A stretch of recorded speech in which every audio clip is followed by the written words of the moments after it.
So what takes place is the sense after the American Revolution that the British obviously had lost the war, and that there were a lot of strategic questions in the mix about the British operating out of Canada and trying to stunt the growth of the United States.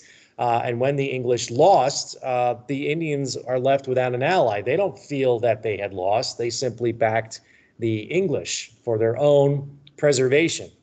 One leader understands this. His name is Joseph Brant. He's called that by whites, but his name is Thayendanegea. And I have a slide of him, one of the most charismatic and interesting Indian leaders in history. Let's put him up there if we can. There he is, Joseph Brant. Leader, he's a Mohawk, meaning he is part of the Iroquois Confederacy of the Six Nations. The Six Nations had been almost a century old by the starting point of our story today in 1790. And he organized a confederacy of tribes on the upper Ohio River and the Great Lakes. You know, the Iroquois in basically New York State had always thought that they controlled the part of the country that is here, the Ohio country, which we're going to center on today.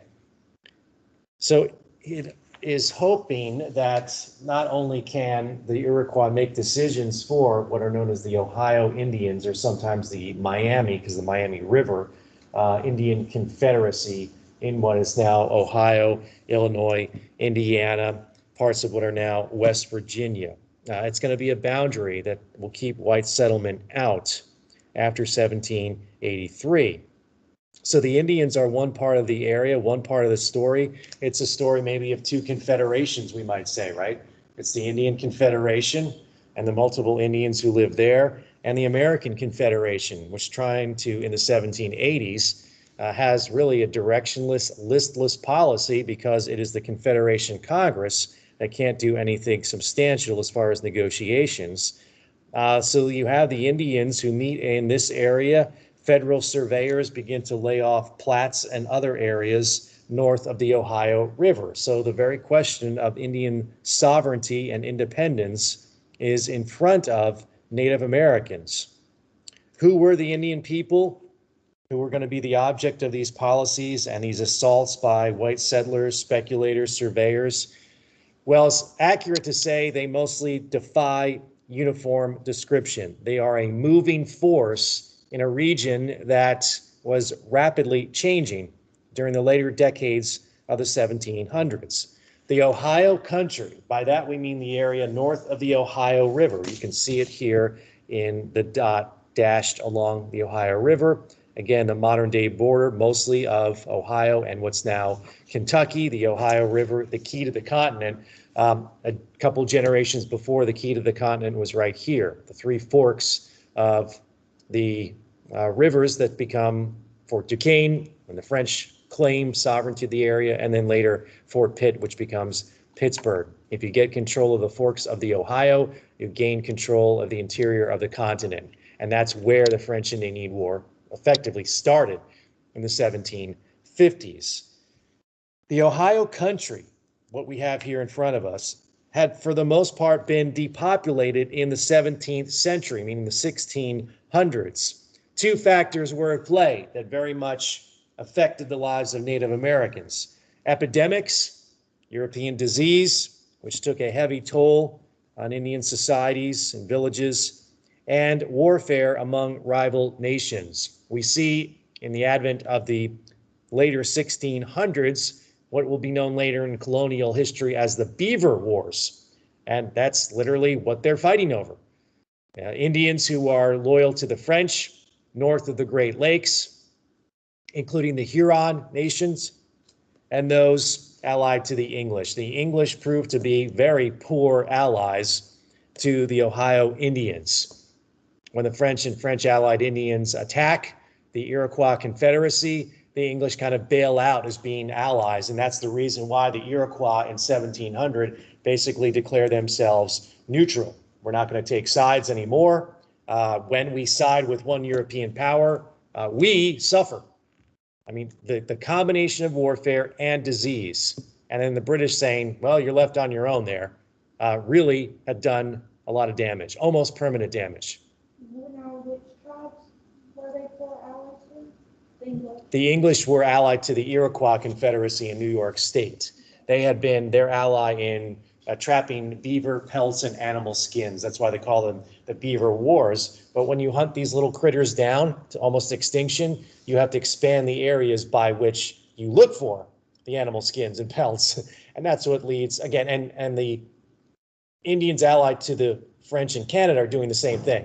That brings them into contact, showing us that this is a very, very valuable commodity as far as the Europeans are concerned. Indians hunted these animals for their own use, but of course, when you introduce Europeans, what do? They say, you don't only have to hunt them for your own use, we are making a commercial enterprise. Like you're going from hundreds to thousands, tens of thousands of trapping these creatures and then making hats and other warm clothing from them. So the depopulation happens in the 17th century or the 1600s. During the 18th century, it becomes the area a gathering force and a gathering place for tribal nations and displaced people. So it resettles, in other words. The difference here is the heart of the settlement is not in central and western Pennsylvania near the Allegheny River. You can see it that flows northeast from Pittsburgh. The Allegheny Valley, again, with the mountains ranges of the same name. So the population center of the Indians move west of the Allegheny River into what we recognize as Ohio. And in fact, the Indian nations move, for the most part, to the northern boundary of the Ohio River.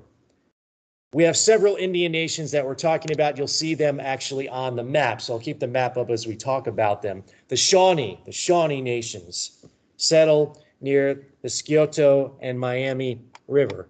That would be, here's the Miami River, and the Scioto River is right here. You can see them right in between, Shawnee Town, 1786. The Delaware live near the Wyandot Nation in northern Ohio. They're marked in the northeast section of Ohio.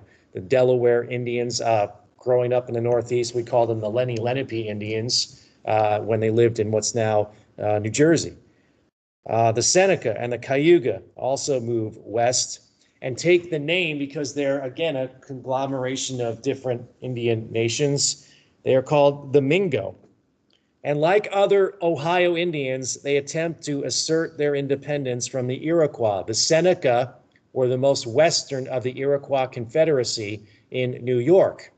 So you can see the Iroquois towns marked here along the Finger Lake district of New York. And some of the Seneca and the Delaware began to move from New York State into northeastern Ohio. The Mingo, once again, many of whom were former Seneca, again, try to not be controlled by the Iroquois Confederacy. The Iroquois would like to say, this goes back to the French and Indian War, that they can make decisions for the Miami or the Ohio Indians. And those that live there say, well, we'll see about that. So by 1790, most of the Ohio Indians live basically in central and western, with a couple exceptions. The Delaware continue to live in northeastern Ohio, but many of them live in this sector north of the Ohio River, in between the Scioto, south of Sandusky, and over in what's now eastern Indiana, along the Wabash River. That year, there is a divide among Americans and among Native Americans. Americans wonder at what pace should the settlement take place in the Ohio country. The Indians are also divided themselves. And the question, the divide in Indian society, is whether or not they should surrender more land to ensure their survival. Should they change their way of life and, as some have argued, adopt more ways of the whites, and then they won't have to surrender their land? Classic. Say again?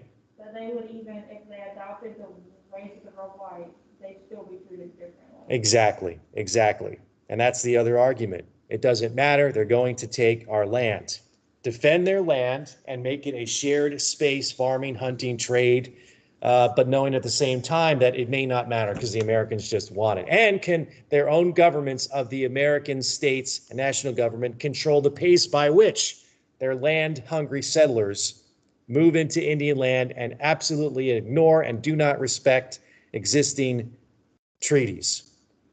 Tribal homelands, the ones they had recently occupied, again, a smattering of Native Americans from different parts of Pennsylvania and New York are now living in the Ohio country. And they realize that they're going to become American real estate, even if the president of the United States tries and attempts to punish those who are settling there against the treaties, and also at the same time punish Indian raiders who are attacking American settlements.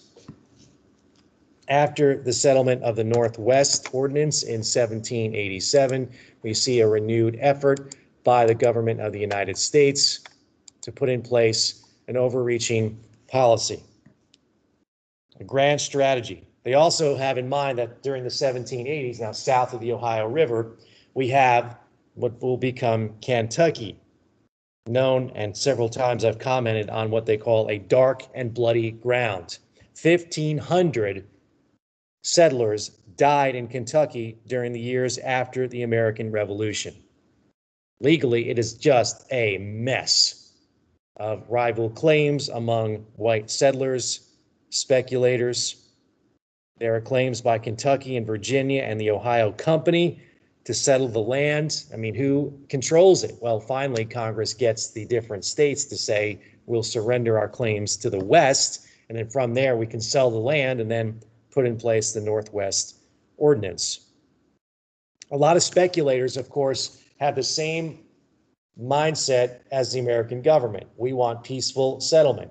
Wartime is not good for business. So if you're buying land on the cheap, if you are a speculator and hope to rent or sell the land, this sporadic and consistent fighting between Native Americans and settlers is not good. It's not good. The other thing is you're going to bring about, if there isn't an orderly settlement, people who squat on the land without any claim to it, and then you've got to take a lot of legal measures to try to get them off the land. They have squatters' rights.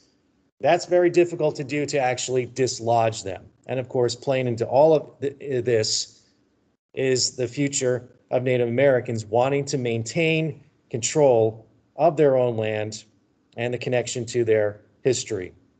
White settlers, of course, have different ideas. There is no plan whatsoever about accommodating Indians in the area. We won, the British lost, the Indians sided with the British, and they lost too. So here we go, we're moving in. Hostilities on both sides, as we mentioned, the example of Kentucky, are particularly fierce. Washington and Knox, who are trying to put together a two-pronged policy, realize that the settlers are more at fault than Native Americans. Again, it's one thing to protect your land, and you can sympathize with Indians in the area. And then when the settlers attack, counterattack, it is with overwhelming force, and a lot of non-combatant Indians are killed. Unless the government would step up with a military force to stop the raiding of Native Americans, bring order to the whole region, the rest would explode the whole West would explode in an all-out Indian war. That's exactly what Washington wanted to avoid. Knox is giving him the numbers about an Indian war. It's going to be awful. It's going to be very expensive. And it's not going to reflect well the policy and the image of the United States, not only overseas, but in neighboring Canada, where the British, there is a overall sense the British are encouraging Indians from trying to attack American colonists and settlers there, so they will be less likely to move into the area. The treaties in the area are mostly a joke meaning that they were signed by some representatives of these Indian nations, not all of the Indian nations, and the American public thinks, well, that's binding for everybody then. We talked to this leader, he represents some of the Native Americans in the area, and that's good enough. Of course, other Indian groups don't think that that's all binding. Why are they making decisions for us? Why do we, the Wyandot, have to agree to a treaty that the Iroquois had signed with the American government? Why in the world do the Iroquois think they have sovereignty over us in the Ohio country?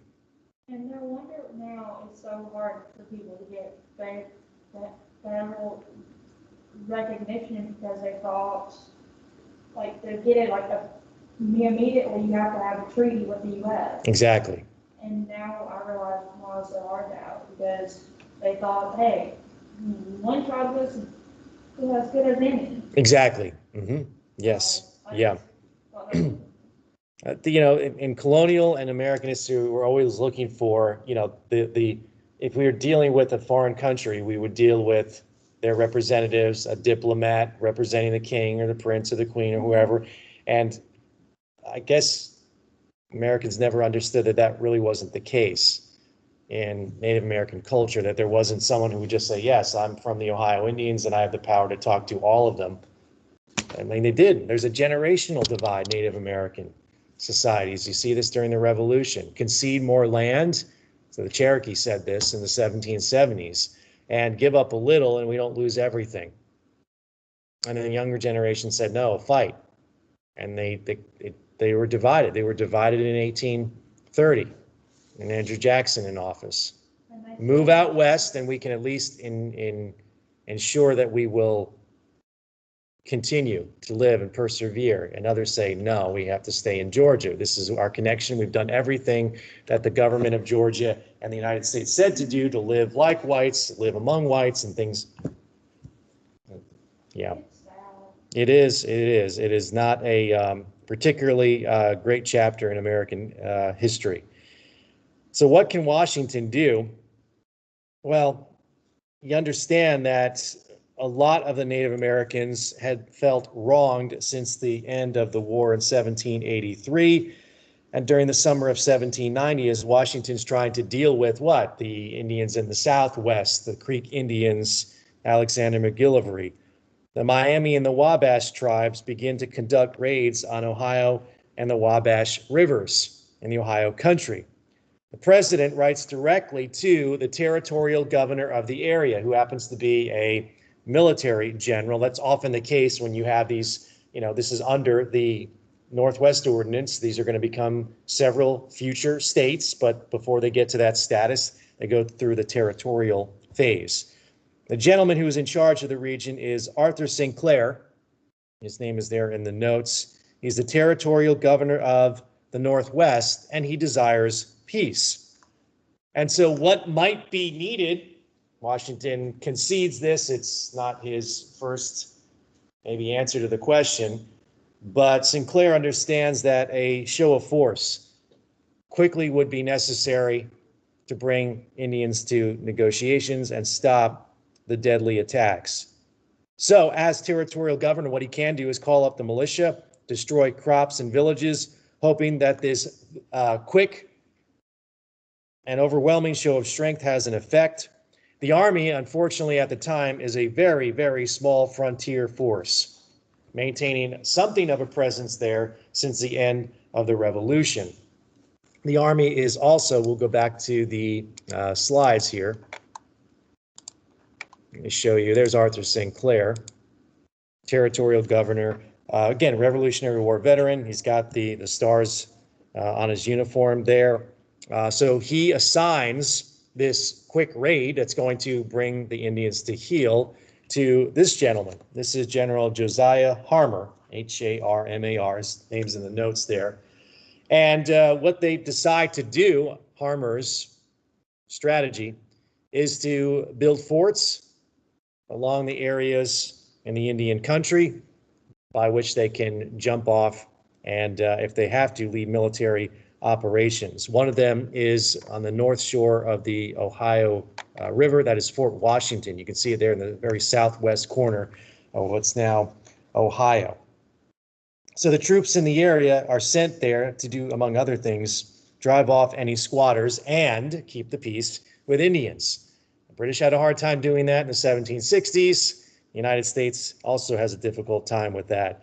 The problem with Washington and St. Clair is that they don't have a lot of confidence in General Josiah Harmar. He's known to be a drunk, or as Washington says, quote, too fond of the convivial glass, unquote. That is a generous way of saying he's a alcoholic. Folks were well aware of that. And later, Washington admits to Knox, quote, "I expected little from the moment I heard he was a drunkard," unquote. And they brace themselves. I don't know why. I've never seen an explanation why, if that's the case, just put somebody else in charge. But maybe he's been there long enough, is familiar with the situation. It would just take too long or be too much trouble. So they all brace for what is going to be a disaster, a campaign led by General Harmer. What's that?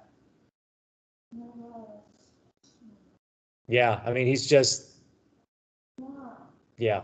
It would just been simpler just to put someone you trusted.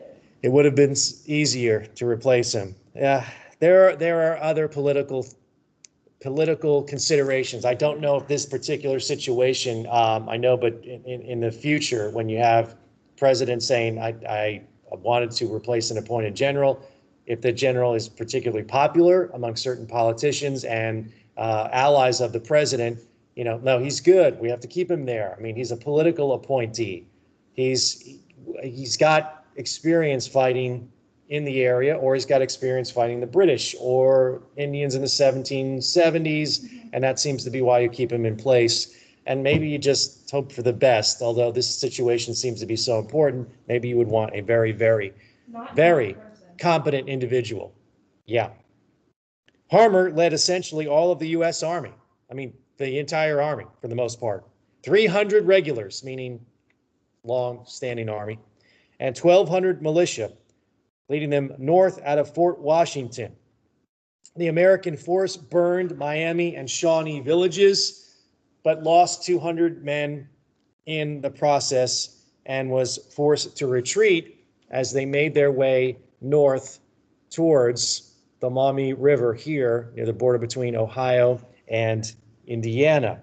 In October of 1790, at a battle near present-day Fort Wayne, Indiana, that's really right, there's the fort right there. It's called Harmer's Defeat. That's simply what the battle is. It showed this conflict how utterly weak the militia is. Again, when you overwhelmingly rely on the militia being 4 times the regular Army force, that's not always a good thing. They put on an absolutely embarrassing display, retreated, and made their way. Some of them, they said, didn't stop running literally till they got on the southern side of the Ohio River. That's hundreds of miles away. They held a court of inquiry, which is basically a court-martial against Harmer. Basically, he was vindicated. I don't know why. They called his conduct in the court-martial irreproachable, meaning that he didn't do anything wrong. He didn't conduct himself in any irresponsible manner. It was the militia's fault. Maybe that's where all the blame went and not on him. Nevertheless, they finally replaced him. And he decided not long after that to resign from the Army about 2 years later. So the initial failure, which again would have been in modern times with the 24-hour news cycle and everything else that we have going on, social media, it would have been a complete and total embarrassment to Washington. It would have put more pressure on the government to convince the Indians, maybe it would have put pressure on them if it had been successful, that resistance was basically futile. And that's why Washington thinks, all right, we had the wrong general, we had the wrong force gathered, we relied overly too much on militia, so we will reorganize the army. Washington, in an instant news cycle, would have spent more time answering for his failure in the West. It would have been an absolute national scandal, but it takes news from the Ohio country to reach the East Coast, and specifically the capital of Philadelphia, quite a while. And the slow communications basically allow Washington to say, well, however we investigate this or whatever comes of this story, we're going to put together a whole other expedition. This one will be led by none other than Arthur Sinclair himself. So he's got experience going back to the American Revolution. He is the territorial governor, and why don't you just handle it? He leads Sinclair, this is the following year, 1791, a motley force of over 1,400, leaving Fort Washington, same path basically as Harmer had done the year before, and goes towards the northwest, towards the Miami villages. His opponent is Little Turtle. one of the most able leaders in American Indian history. Little Turtle says, I don't have enough of a force to match St. Clair's army here. Militias, regular soldiers, Pennsylvania, and a lot of Kentucky volunteers going there and drafted as well. But his goal is to simply slow down the pace of the soldiers. On November 4th of 1791, Little Turtle's force surprised and overwhelmed, though there were only about 900 of them, and wrought havoc on St. Clair's soldiers. It was a total disaster. St. Clair's defeat, that's the only name we really have of the battle. Americans suffer 1,000 casualties, 600 killed. Officers are singled out in the battle. I'll show you on the map where we're talking about, because it is here near the Wabash River. Sometimes it's called the Wabash, the Battle of the Wabash. So Sinclair's army and force doesn't even get as far as Harmer had the year before. To mock the Americans, the Indians stuffed the dead soldiers' mouth with dirt to show them, well, you wanted this, you have it. There are scenes of scalped soldiers' heads still smoking in the cold weather, left to die there. I think I have a slide of, that's Harmer's defeat. And this is the attack on Sinclair's camp in the aftermath and what took place. Well, they were sending the message. The second in command of Sinclair's force is a man named Richard Butler. He had once told the Indians, this country belongs to the United States. They singled him out. They smashed his skull, cut up his head into different pieces, giving them one of the pieces to each Indian group who fought at the battle, and his body left to be eaten by animals who swarmed into the camp afterwards. The battle is literally unknown in the pages of American history. It's called St. Clair's defeat. It's called the Battle on the Wabash. There's a new book about it written by a Native American expert, and it's called The Victory with No Name. It should be known more by just Americans in general. Yeah. The buzz in Philadelphia, and it creates a sensation about the casualties. Now, Washington deflected the first defeat by organizing this second army. This one, though, caught everyone's attention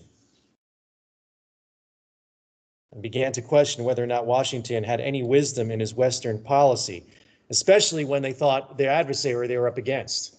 The Indians had put together a multinational army. That's an effective, I think, word to describe Indians of different groups, all with one common purpose.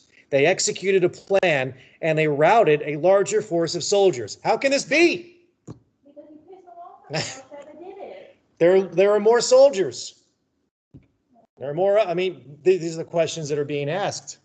No one was asking that. Now, that reply probably wasn't in a lot of official circles, but there you go. Yeah. But that's the reason they're doing it. They were fed up of being treated. They're not supposed to be able to do this. That's the response. That's the knee-jerk reaction in Philadelphia. How could they have done this? Organized this force and defeated Sinclair's army. Did we not do the same in the American Revolution? And in the French and Indian War? Yep. I mean, look at what happened with that. So the overall idea is this wasn't supposed to happen. This couldn't happen. To us. I mean, we learned from the last humiliating defeat. We put in charge a better general. We had a larger force, and we're technologically advanced, better disciplined. Not so much, turns out. I just like that. I like that they forget, like they did something like this to an innocent tribe, like with Robert Rogers with that. Oh yeah. Right.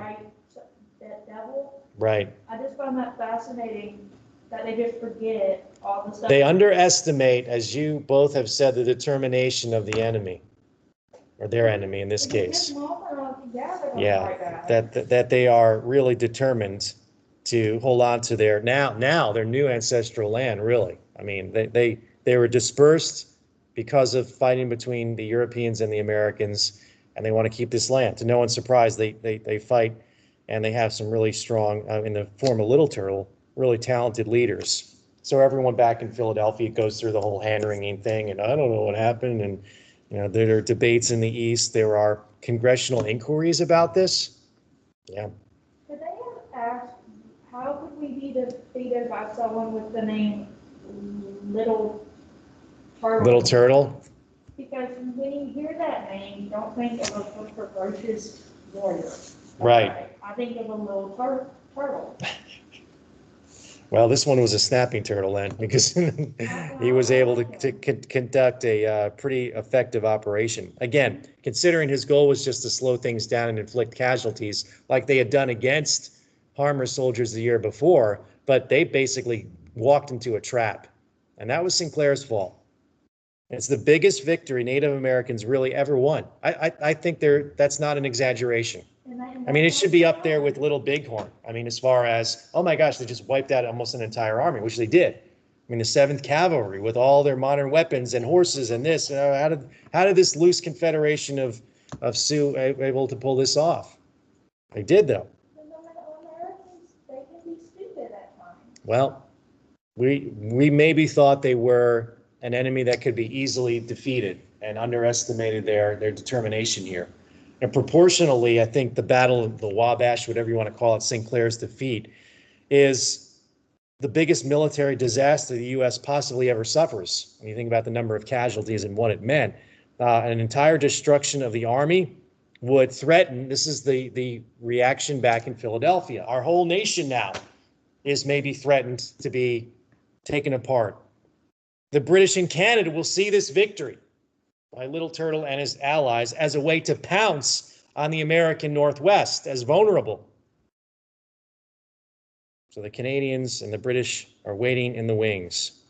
And it adds to the split over the political parties, which are beginning to form in 1790, 1791. You see the first congressional investigation. You see the first invocation of executive privilege.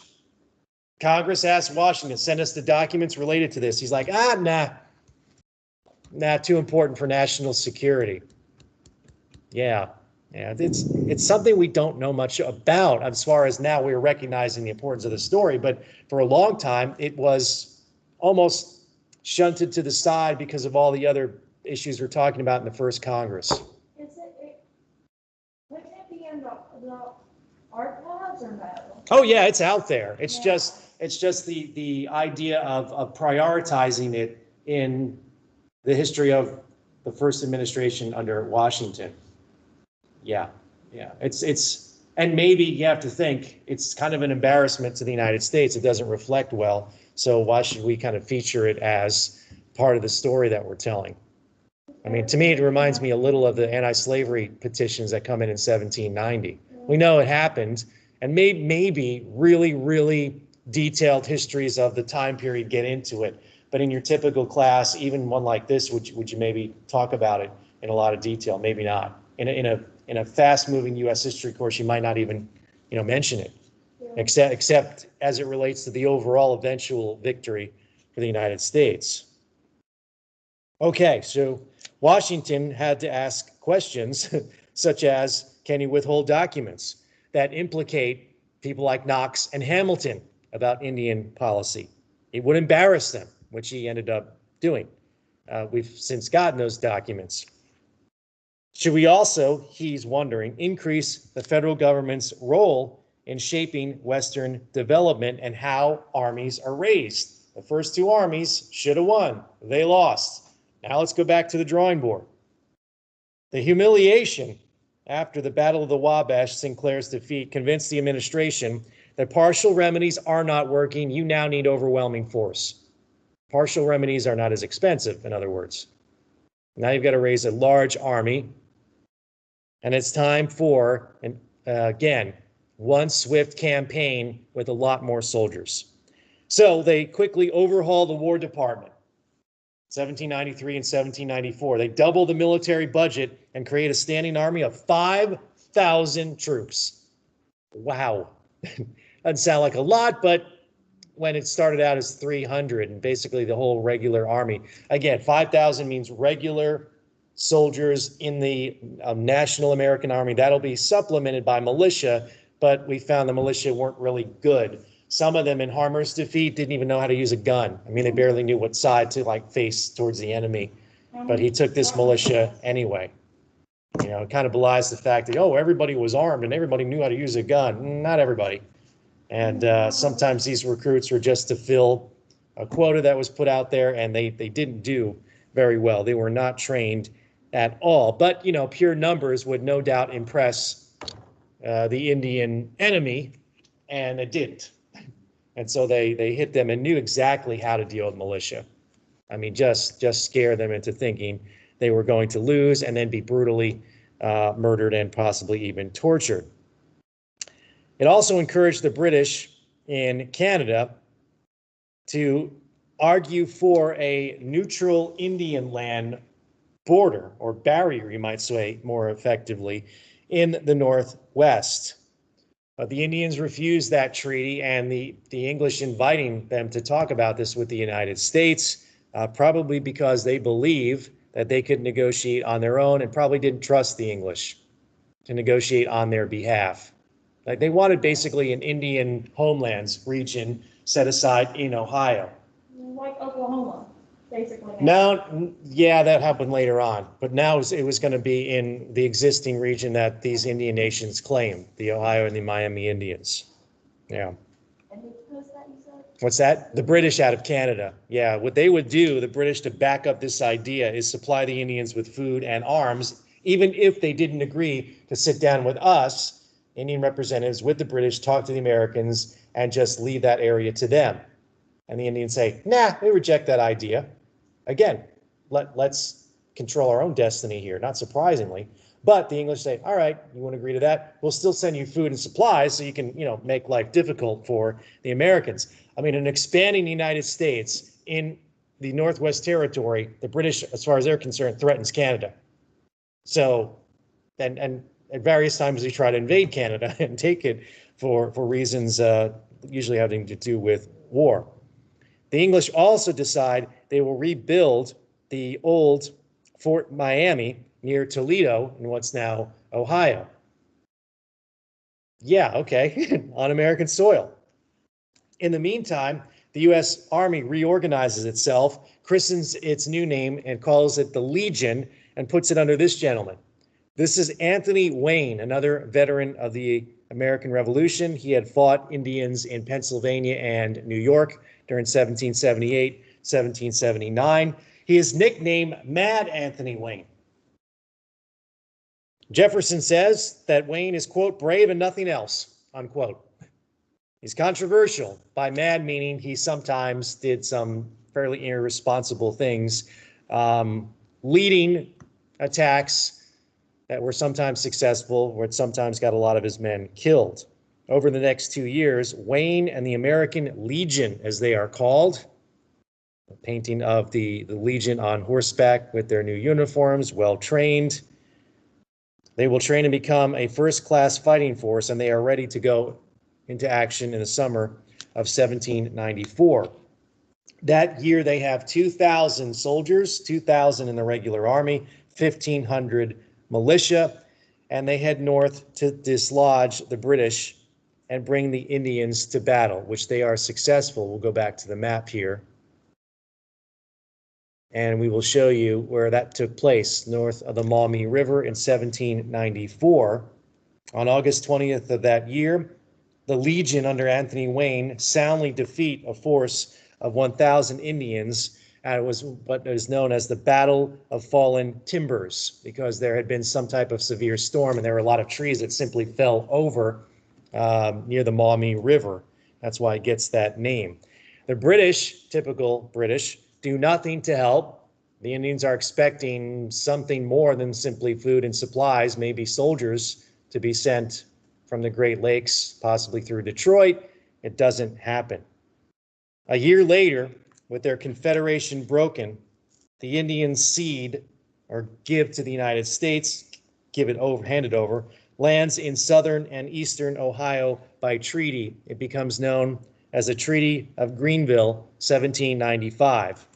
It makes the United States the major power in this area until the eve of the War of 1812. And the United States will set policy there until we see yet another Indian Confederation, this one led by a mystic prophet and his brother Tecumseh, right before the start of the War of 1812.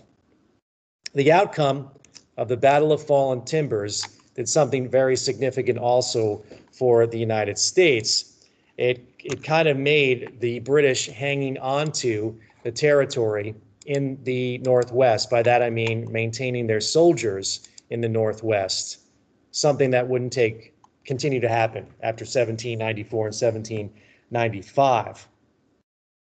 The British decide to evacuate their posts on American soil in the Northwest. They had held them since 1783. That was one of the problems of the Confederation government. In the Jay Treaty of 1795, which everyone says is a disaster for the United States, that's the knee-jerk reaction. It has long-term positive effects, even though it was unpopular in the East. We'll talk about the Jay Treaty in some detail, but very basically it says that the British can dictate the size of American ships trading with the West Indies.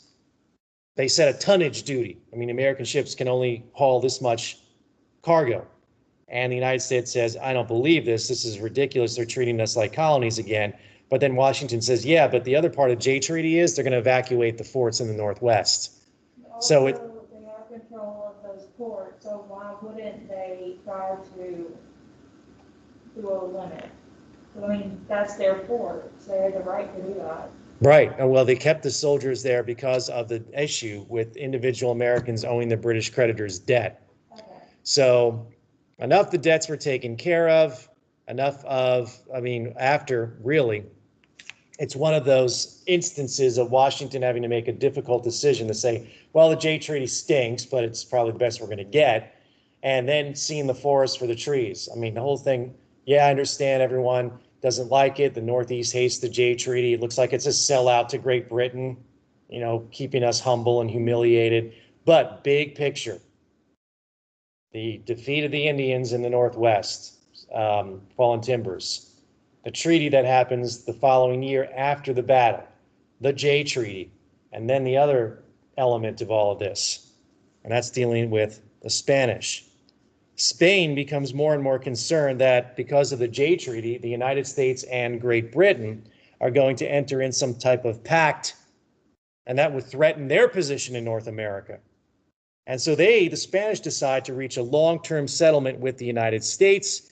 Washington sends Thomas Pinckney to Europe, and his 1794 negotiations ends controversy in the Southwest territories. Let me put up a slide for what we're talking about there. It's the last one I have for, here we go. A separate Southwest treaty. This is the Pinckney Treaty of 1795. It recognizes the 31st parallel as the border between Spanish Florida and the American territories. You can see it right there across the Panhandle and the peninsula of Florida. It also guarantees free navigation of the Mississippi River. They had closed it, a decade before, 1784, had the Spanish. The actions in the Northwest and the Southwest strengthen national loyalties in a region where Washington needed people to believe in the national government. Remember, the Southwest had flirted with separation. The idea in Kentucky and Tennessee settlers that, well, if the U.S. government in New York and later Philadelphia will not recognize and respect our needs, maybe we should turn west towards the Spanish and begin to deal with them in St. Louis and other areas of territory that they control in the Southwest. The Federalists had been willing, this is the administration, this is Washington, Adams, and Hamilton, had been willing to build an army and integrate settlements in the Northwest to the nation, carry out, in other words, the promises of the Northwest Ordinance. And that's one of many legacies that they have. Now, we're going to develop and talk about how the two parties split over various issues, including Indian policy. But if the government could secure the land claims of people who thought they should legitimately move into Ohio. If they can protect the new towns, they built this army the third time they got it right, and were able to sign a treaty with the Indians, the Ohio Indians, develop communication. Once these areas become part officially in the United States, you can build roads. You can do other things that make the new areas feel like they're a part of the already existing United States. And more importantly, open up new markets. I mean, the lower Mississippi free navigation meant you didn't have to deal with any customs issues when it came to using New Orleans. That is what the southwestern settlers wanted. Unfortunately, there were challenges in the Southwest because of what's happened in the undoing of the Treaty of New York. The territorial governor of the Southwest Territory begs President Washington, I want to say Washington, D.C., but the capital, for troops. Send him 75 soldiers and encourages him to sign treaties with the Creek Confederation in the Southwest. Even after Tennessee joins the Union, Kentucky 1792, Tennessee 1796, bitterness continues to remain. Andrew Jackson, who had recently moved from North Carolina to Tennessee, is one of those folks who is especially bitter about the entire situation. It's a sense that the capital just doesn't take Westerners very seriously. Okay, and that leads us to an introduction, at least today, we'll get into more detail with it next time, of the creation, although no one wanted to call it a creation, or a conscious effort to create political parties. So here we have an attempt to create an Indian policy. It makes sense. It was going to, of course, befuddle the founders, and their best efforts were undone, either by American settlers in the Northwest or the state of Georgia and their crazy land schemes, which undid the Treaty of New York. The creation of a two-party system, however, we can say did happen and did succeed in spite of, the Indian policy fell apart in spite of their best efforts. Political parties did develop in spite of the fact that these two groups didn't want to create political parties. The resistance of all of the founders, if they agree on nothing, they agree on the idea that if we create political parties, it's not necessarily a good thing. And then they went and created political parties. They did not want party government under the Constitution, but the Constitution was going to be a check upon political parties. Jefferson will later admit, quote, "If I could not go to heaven but with a party, I would not go there at all," unquote. And yet, he's instrumental in creating the first oppositional party to the administration, or as some would say simply to the government in charge, Washington, Adams, Hamilton. Parties serve a purpose. This is probably what the founders don't recognize. As much as we don't like them, as much as we say there's only two, there should be more, at least that actually gain any traction nationally. You get full-fledged debate when you have a political party, and you don't need a guillotine or a firing squad. So there is that aspect of it. Parties that exist in England, Edward Burke talked about them, Adam Smith write about the necessity of political parties. There's Whigs and Tories and later the Labour Party in England, and all these help bring argument to the forefront and organize a position. That is the goal of political parties. So they have a purpose. Madison always hoped the Constitution would check political parties, or factions as he called them. He talks about it in Federalist 10. A collision of political factions, he thought, would produce stability. It's the idea that many different opinions, compromises reached, you come to a solution. In theory, it sounds great. It didn't always, of course, work that way. So you might say that the compromises in Philadelphia, right? The writing of the Constitution, it's going to mean that there's going to be a necessity for political parties because there are things that are just unsaid and really, we might say really worked out. It's the word I'm looking for. There's a lot of gray areas in what the Constitution can do, and a lot of gray areas in the phrases in the Constitution. And they have to do with federal power. The balance between the states and the national government, what the executive branch can do, the prerogatives, as they would have called it, about Congress. all of that is left to be worked out later on. So in some ways you might say you're going to have political parties as almost an inevitable result of all of that. So who's involved in the creation of the political parties? Jefferson and Madison certainly are two of the main characters. They're the leaders of what will be later known as the Republican Party. Sometimes we call it the Jeffersonian Republican Party because we don't want to confuse it with the Republican Party that's born again in the 1850s, the one right before the advent of the American Civil War. Hamilton is also part of the development of political parties, but he might be considered the fixed point, meaning his policies create the opposition to his policies and therefore political parties. And all the while, Jefferson, of course, denies he is participating in the process. He lives a fiction. He doesn't want to cloud his mind with any kind of ambiguities about, you're part of the problem because you created the political parties. No, I didn't. But he did. So he convinces himself he wasn't involved, even though he was absolutely heavily involved. John Adams, his grandson, Charles Francis Adams, admits this. He has a great quote about Jefferson. Quote on Jefferson, "He is left hanging over a part of his public life, a vapor of duplicity, or to say the least, of indiscretion, the presence of which is generally felt more than it is seen," unquote. Felt more than it is seen. At the end of the day, those who are involved in all of this prove that alternate versions of the truth can coexist. I didn't and wasn't part of the creation of political parties. Well, you were behind the scenes. And the story begins really with Jefferson and Madison. They go together on a leisurely cruise up the Hudson River in May of 1791. They call it a botanical excursion. Just two guys on a boat ride together up the Hudson River into New England. Their letters that they write describe the flora and fauna of the area, or just two botanist dudes hanging out on a boat. Right. It's a cover story.